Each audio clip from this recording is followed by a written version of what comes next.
Andre and Munguia can get on next. It'll be a good fight. What about Canelo? Do you think we get to that level, to Canelo's level, or is that too much, man? What do you think? I mean, possibly. I think he's an exciting fighter. I think he's a fun fighter to watch. I guess he'd have to raise his status and popularity. Maybe if he can beat Andre, I think that's an easy fight to make. They're both on the zone. If he can beat Andre, that would really raise his stock. I know you were working tonight, but I don't know if you saw Benavidez one tonight, just like he was expected, 7-round TKO. Nice. Benavidez is a good fighter. Yeah, is he even ready for a Canelo fight in terms of popularity and all that? I think anytime you have two Mexicans fighting, I think it's, and you put the fight on the West Coast, I think you can't go wrong. I think it's a tremendous fight. I think Benavidez is world class. I think Canelo's world class. I think it's a great fight. I'd also like to see Jamal get a chance at Canelo.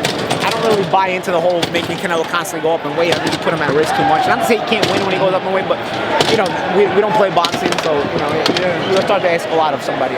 You've been in Rosado's shoes, man. Where does it go from here? He's had so many good and tough fights. We always think it's the end of Rosado, but he always figures out a way to get another big win and come back. He showed himself that he's capable of still hanging in there at a good level. But he's been in a lot of physical fights, so he's got to assess his own career and his own life, and it's not my business. I'm going to see what he does. But he's always given a fun fight, and I hope that people that have watched Rosado appreciate him, because these are the kind of guys that people forget about later on, and they were always entertaining fighters. Rosado was never in a bad fight. What did you make of the fight tonight? I thought the right guy won. I thought it was I had the scorecard wide too, but I thought Munguia had to earn every round, but he won the majority of the rounds. Paulie, what do you think about Crawford-Porter next weekend? It's a good fight. I think the comparison you make for this fight, Crawford fought Jeff Horn. Jeff Horn was a very physical guy. He makes fights really ugly. I think that's probably the comparison you go to when it comes to Crawford and Porter. We'll see. I think Porter's a little bit more refined than Horn, but Horn was a good fighter. Horn was also a bigger fighter, and Crawford was able to handle that kind of physical style pretty easily. So because I've seen that fight, I think that's probably the comparison you go to, and we'll see if Porter can bring anything else to the table. Because going into the Horn fight when Crawford fought Horn, that was my biggest question. Can he handle a bigger guy physically, even though he's more talented? I think that fight proved that. So I think Porter's going to have to, and I think Porter does have more wrinkles to him than Horn, but he's not as big. So we'll see. So Munguia beat an elite fighter tonight. They mentioned Triple G.